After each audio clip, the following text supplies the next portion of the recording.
entrevista a los candidatos a ministros, en este caso a una candidata a ministra, pero no quise dejar de estar presente, agradeciendo obviamente la invitación al senador Luis Armando Melgar, presidente de esta Comisión de Productividad, y a varios de los compañeros que hemos venido dándole seguimiento a este tema. De hecho, bienvenido aquí, Abraham, al Senado de la República. Hemos tenido oportunidad de dialogar sobre este tema en varias ocasiones. Una de las iniciativas que se comenta ahí la presentamos compañeros del PRD, Benjamín, Zoé Robledo, un servidor. Yo solamente quisiera dejar dos anotaciones que me parece que, tres anotaciones que son importantes hacia adelante. Una, estamos coordinados con los diputados, sabemos que esto se está discutiendo allá, hemos hablado con el señor director de Banobras para que pueda haber pues una primera identificación de temas, de argumentos, de visiones, sabiendo que esto pues no surge de manera espontánea. Desde hace más de 2 años, cuando quienes somos integrantes del PRD votamos la reforma fiscal, y creo que siempre es importante tener el contexto, el horizonte de tiempo, uno de los compromisos que hizo el presidente de la República, el jefe del Ejecutivo, con nosotros en esa discusión a través de su bancada fue la imperiosa necesidad de generar inversiones en el sur.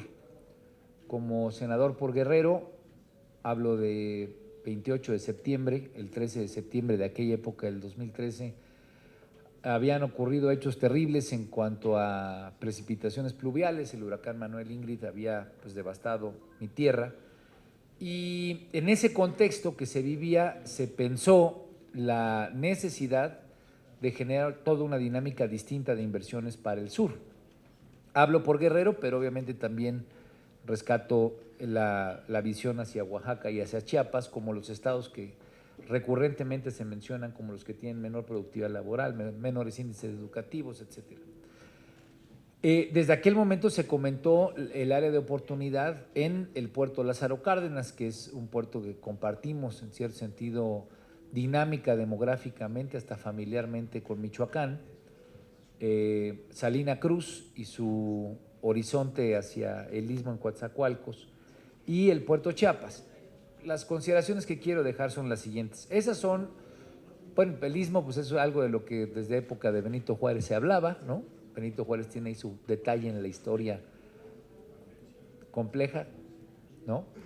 El puerto Chiapas, el puerto Lázaro Cárdenas son inversiones importantes que se hicieron alrededor de la época del echeverrismo, y se ha dejado de invertir en el sur, se ha dejado de tener estos horizontes de inversión desde hace muchos años. No quiero caer en demasiado análisis, pero lo que yo no veo, señor director, en esta presentación son dos cosas que me parece que son fundamentales.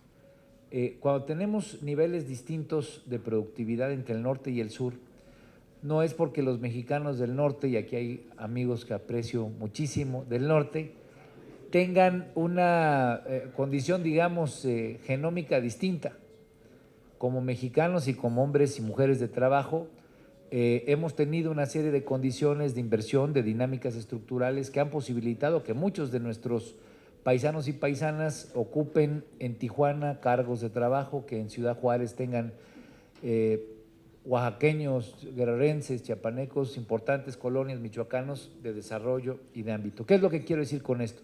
Hemos generado un país que tiene enormes distorsiones en términos de desarrollo económico por decisiones de política pública que hemos tomado. Yo creo que en el caso, y es la opinión personal, en el caso del TLC, fue un acierto el poder generar una dinámica de mayor productividad en una importante franja de nuestra zona del norte del país.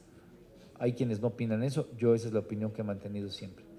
Sin embargo, esta decisión ha sido una decisión de política pública que dejó un ámbito de rezago en otras zonas del país. Cuando hablamos de los índices de productividad, pues eso es lo que evidencia la zona entre el norte y el sur.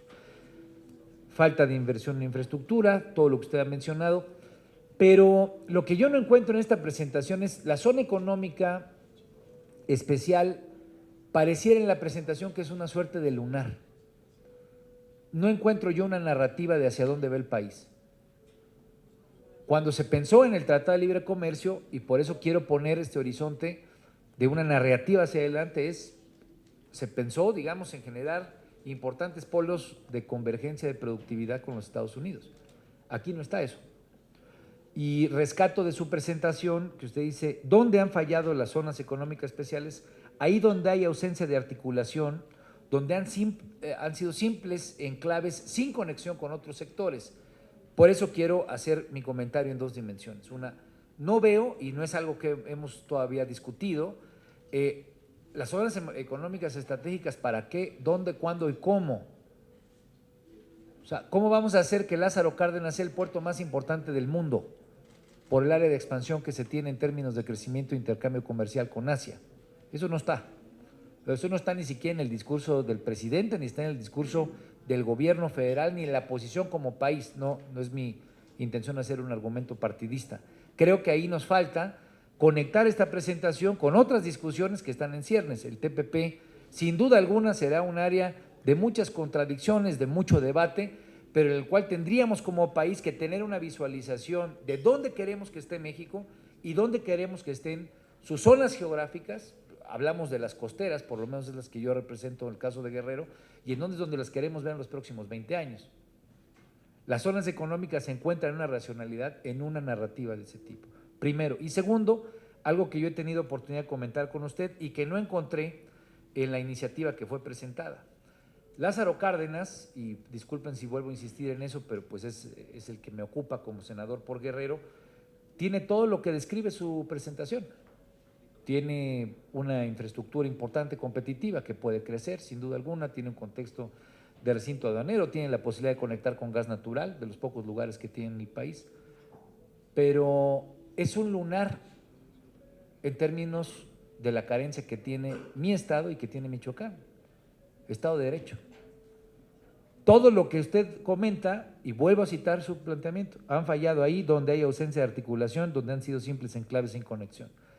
Difícilmente se podrá encontrar en un lugar que tiene la posición geoestratégica de capacidad de crecimiento, como Lázaro Cárdenas o como Salina Cruz, los que están aquí anotados, capacidad de que verdaderamente sean exitosos, si no resolvemos una articulación en una siguiente capa digamos, del planteamiento, que no es lo que ahí está escrito, que solamente serían los instrumentos económicos que han funcionado en otras partes del mundo, en otras muchas han fallado.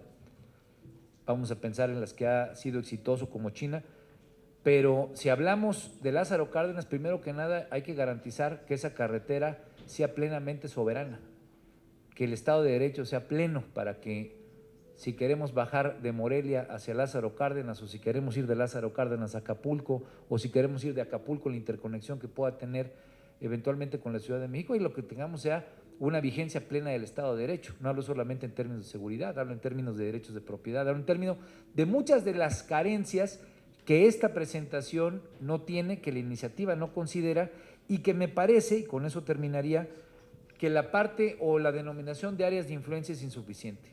Vamos a estar trabajando con su equipo, obviamente con los diputados, con todos los que queremos, y estoy convencido que esta no es una cuestión ni de partido político ni nada por el estilo, que queremos que el país sea un país que se integre y que logre detonar el crecimiento para 120 millones de mexicanos que creemos que en destino tenemos y ser un área comprometida con el crecimiento y la mejora del bienestar para la gente. Yo, perdón si me extendí, pero esta es una de mis pasiones como tema y además de todo es por lo que me pagan por ser senador por el estado de Guerrero. Les agradezco enormemente y me voy a… Gracias por acompañarnos, Armando. Me pide el senador Martínez nada más comentarte algo muy breve y le doy la bienvenida a mi